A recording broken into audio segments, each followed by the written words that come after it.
Hey guys, welcome back to my channel. My name is Savannah, and I decided not too long ago that I was going to start a YouTube channel and just kind of express my thoughts or just like talk to you guys and see, where this goes. I'm really doing it just for myself, but hey, if other people want to watch and learn, hey, great. So, anyways, this video is going to talk about how I found the perfect roommates in college. And I wish there was something out like this back when I was in college because I had a hard time looking for roommates, especially being a transfer student going into college and not knowing anybody. And how do you find roommates? Do you go on Craigslist? Do you go on Roomster? Like, am I going to go and live by myself? So, anyway, here's how it goes, how it went down. So I went to a community college after I graduated from high school. I graduated from high school in 3 years instead of the traditional four. And I went to my local community college, and it took me about a year and a half to graduate. I graduate early from things, I finish things fast, and hey, that's just the way I roll. So, anyway, I graduated, and I was going to start the winter, like I was going to start the second semester of school. Well, that did not get me very long to figure out where I was going to live. And I already knew I didn't want to live in a dorm room. I just not for me. I'm not a sharer. And plus, at that point, I had only had ever lived with my mom and my dad and my brother. And just the thought of living in a dorm room, having to share a bathroom and having to share a bedroom with another person just freaked me the hell out. I'm also pretty type A and I like my things, and maybe I'm not the most like organized person in the world, but like my organized mess is my own, and I don't want to deal with your unorganized mess, if that makes sense. Like my uncleanliness is okay because I know where it comes from, but I don't know where yours comes from, so it freaks me out. Anyway, I knew the dorm was just not for me, and I thought about, okay, well, maybe I can go and commute. But commuting to my college was possible for sure, but I didn't want to do that either. We get some pretty bad winters in Illinois, and girl, I just didn't have the greatest car at the time. So, yeah, commuting every day was kind of off the table too. So, I'm like, okay, what do I do? How do I figure out who I'm going to roommate with? I had graduated, like I said, a whole year early from high school, and I didn't have like that many friends in high school either. Um, Probably part of the reason also why I graduated so fast. And I also like graduating early from community college, and when you go to community college, there's just such a plethora of people. You have older people, you have people who are on the 7 year program, I swear to God, getting their associate's degree. And then it just didn't work out where I knew someone else was going to my same exact university as I was and was also in the predicament of looking for a roommate.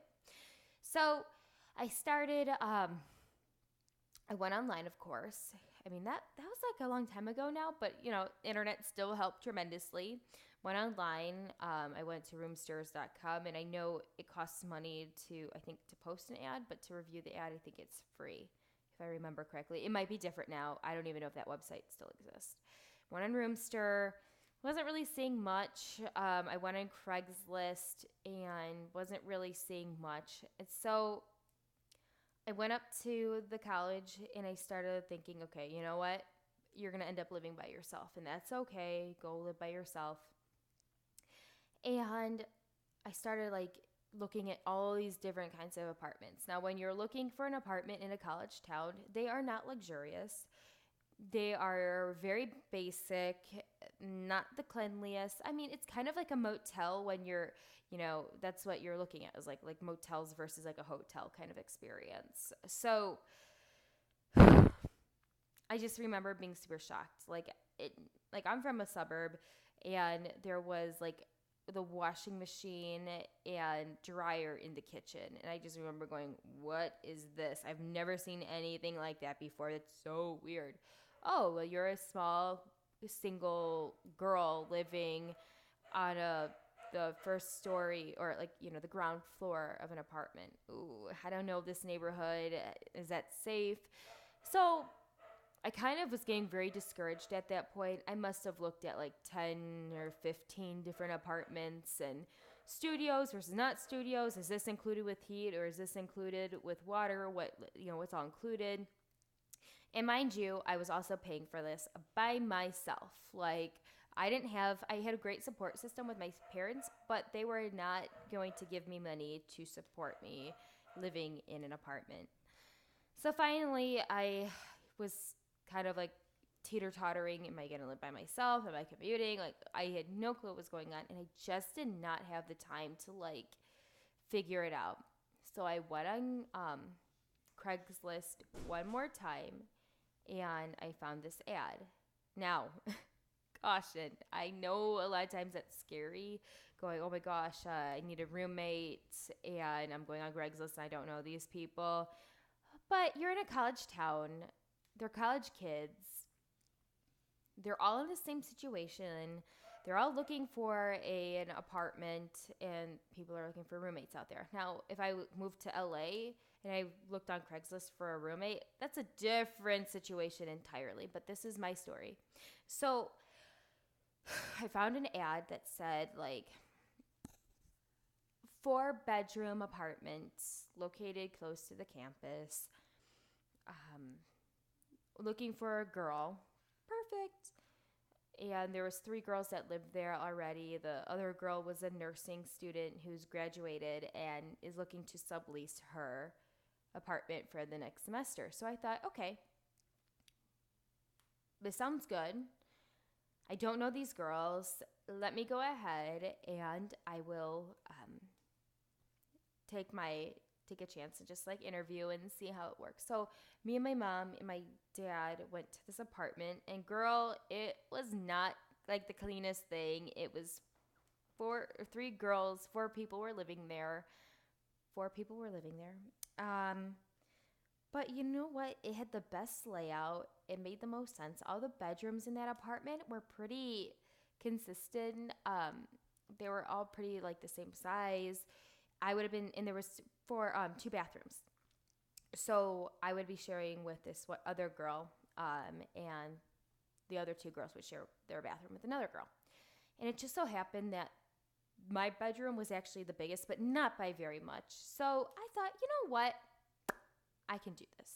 It was like $283 a month for the room. And then we all split like and it also included water. So that was nice. And garbage. So we had to split cable, internet, and electricity and gas. So it was like very reasonable. It was like under $100, I think, in addition for all the other amenities. So at the same time, so I moved in, and I was definitely like, these people had already, like, these girls have already had relationships with each other. They actually, and it turns out none of them knew each other before living together. And that's important. So they had already lived together for a semester. They were used to like partying with each other. They knew each other's habits. And then you had me. Now, I was the youngest. I also went to community college. All of them the girl before had went to a previous 4-year university before. And they all were, like, we were all similar in age, but I was the youngest girl, and it was just a different experience. So before then, I think, and I was 20 years old at that point, moving in to this apartment. I think before then I had honestly drank 2 wine coolers. And that was like probably like 6 months before I moved in. So I had no experience like with drinking. I had no experience with like drugs. I had no experience with like anything like before gay culture was legalized. I had no clue about like gays. I knew what they were, but I just was not I was not exposed to anything but my little bubble of my family. So, I come in, and it was like basically like Jersey Shore. they're like, oh yeah, we don't really party except like on the weekends. We'll throw a party occasionally. And I was still like not. I don't even think I had really ever been to like a real party until that moment, until like my university life. So I was definitely shell shocked. They were not clean. Like I came from a background where my mom like got on her hands and knees with like a toothbrush and like scrubbed her floors and you made your bed every day, and it was just so different. And I am also definitely an alpha kind of girl. So, I don't want to say I was like right off the bat bossy, but I was like, oh, can I decorate this? Can I like do this? Can I? And you know what? That drove them nuts. They're not gonna lie. That like drove them nuts. Some of my habits, and I was also a morning person, so I would be like, "Good morning, guys," and like the girl would like snub me. But I would say after about a month of um, getting used to everybody and learning their habits, and I realized I had to. No one was gonna like adapt and change to me. I had to adapt and change to them. If they wanted to throw a party on Saturday night, you know what? That's fine. I just installed a little lock on my door and I went home when I couldn't join them and all hang out. And, if they want to throw a party, they can throw the party. Just, if, they need help cleaning up, even though, I didn't make the mess, maybe help out and show them that, you support, them and you're not mad at them. So basically, you guys, I know it sounds like maybe a little bit of bad stuff right off the bat, but I have to say, my one roommate did pass away. That's a whole nother story. I won't get into it in this video. She ended up passing away a couple of years ago, but we were friends. She was also she was a women's rights major. She was probably the most passionate Aries woman you could imagine. Super passionate. She spoke up. She was very particular. Yes, she was. She was a very particular girl. But I think deep down, she had a really good heart. She always wanted to stand up for the underdog. She taught me a lot of things that she has no idea. Like, stuff that I was blind to. She told me about multiculturalism, such as like Band-Aids never like had just kind of like a white skin tone, but they didn't have like a black skin tone or a darker skin tone. And I never like thought about stuff like that, but she really opened up my eyes. Did we get along necessarily, her and I, living together? Not really. We tolerated each other. But when she moved out, that's when we became a lot better friends. She was also very, very bossy with everybody, so it wasn't just me. Anyway, then the other two girls who I lived with have become my lifelong friends. The one girl, she ended up moving quite far away to Texas and Montana. She's been all over since college with her husband, who she met. He was kind of like a third roommate for me, because he always was at our apartment, you guys, and that's like annoying. Like, we did say something to her. That was like a whole nother conversation for another time, but it's cool that they're together and now they have a little baby. She's really cute. So we're really good friends. We talk to each other still all the time. The other girl who I'm very close with was actually in my wedding. She was a bridesmaid. So, I thought about it, and they all taught me so much. And I would like to think that I taught them things too, but I don't know, I'm not them. So they taught me all so very much. And I became a lot more of an open person. I came from a suburb. I came from kind of like a more poor area. Very, just different. There was just not a lot of tolerance for a lot of things. And I have to say, like, they really opened up my eyes to everything from, rights, gay rights, to women rights, to drinking, to pot, which I never even smoked pot in college, but like just realizing that things that you were taught in school that were like, don't do this, don't do that, no, it's okay. stuff like that. But here's my advice, and I'm going to leave the advice here. I had friends that ended up living with other friends, and they were no longer friends anymore. And that's because, in my opinion, when you don't know somebody and you live together, like these girls, I had no clue who they were before then. Didn't even know them from a connection from somebody. I just knew them solely off of Craigslist and coming into sublease, right? If we were friends beforehand, we had already had a relationship, and it's hard to have a business relationship with a friend. So my friends that ended up living with their best friends and thinking that they were going to have like the Friends like TV show kind of relationship where you're friends with everybody and everyone gets along, it doesn't work that way, because as soon as your boyfriend overstays his boundary and is eating your food, shitting in your toilet, not contributing, that's really annoying. And it's hard to tell your friend, listen, like, I love you, but I don't love your boyfriend, and he's using all our resources, and we're all poor college kids, so you need to check him or go to his house, or he better start paying rent. It's really hard to be honest. But when you have a business relationship, like, hey, we all are co-living together. Yes, we're friends, but we became business partners first. It's easy to say, girl, your boyfriend has been here 5 days in a row, and his disgusting boxers are on my bathroom floor. That's not okay. I love you, but girl, you better do something about it, because everyone here is getting annoyed with your boyfriend, because this is where we all live. This is not where your boyfriend lives. Our names are on the lease, not your boyfriend.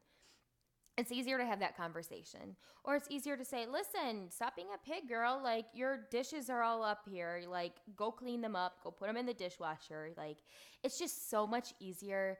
Also to ask for money. Hey, rent is due on the 1st. I need your rent. I'm going right now. Versus, the sad story of your friend saying, oh, well, my phone broke and now don't need to hear your excuses. Hey, this is when rent's due. Pay it. Otherwise, we're going to have a problem. So, I feel like when you live with someone random, yes, there are tons of horror stories about living with random people. But if you can initially just, especially when you're the new person coming into this situation, and these girls have already, or guys, I guess, have already established, okay, I do laundry on Sunday. It is the whole day that I do laundry. No one else gets a washing machine, and they're okay with that. You don't just come in and go, well, I have a dirty stuff too. I want to wash. No, like, they've already set up their rules. They did you a favor, and you're doing them a favor, but they've already set up their house rules. So it's your job to oblige by what they've already set as the precedent. If this is a house where everyone likes to party and they're young and they party on Friday, Saturday night, you know what? You moved into their house. You got to follow their rules a little bit. If the rule, like, I know, like, another rule we had was you don't use anyone else's food. I don't care if it's, and this is how the house worked. I don't care if it's ranch dressing. You buy your own. And if you really need to borrow something from somebody, you have to replace it. So the rule was very set. Like, you don't eat someone else's food. Everyone's names were on it. So we might have had like 3 different ranch dressing bottles, but that's just how it worked, where I would have thought, oh yeah, well, why don't we just all like contribute like 50 cents and we'll all buy groceries together. No, that's not how it worked. You don't change it. If they all want to pitch, like we pitched in for like sponges, toilet bowl cleaner, whatever we all needed, like the common stuff, then we all wrote a check to that one girl who went out shopping for all that stuff. So my advice is, you don't change the rules. You have to live there. You have to give it an honest try and kind of like see how the house is set up. And people are pretty frank about it. Like, okay, yeah, we don't smoke inside. We smoke outside.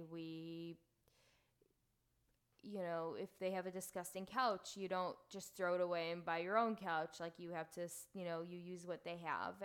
And then once you start building that relationship up where like the one girl who is unfortunately no longer with us, she wanted all of us to pitch in for her Glade scented candles. Well, like I said, most of us, like our parents didn't give us money. Like it was all us. We all had multiple jobs. So I was very lucky.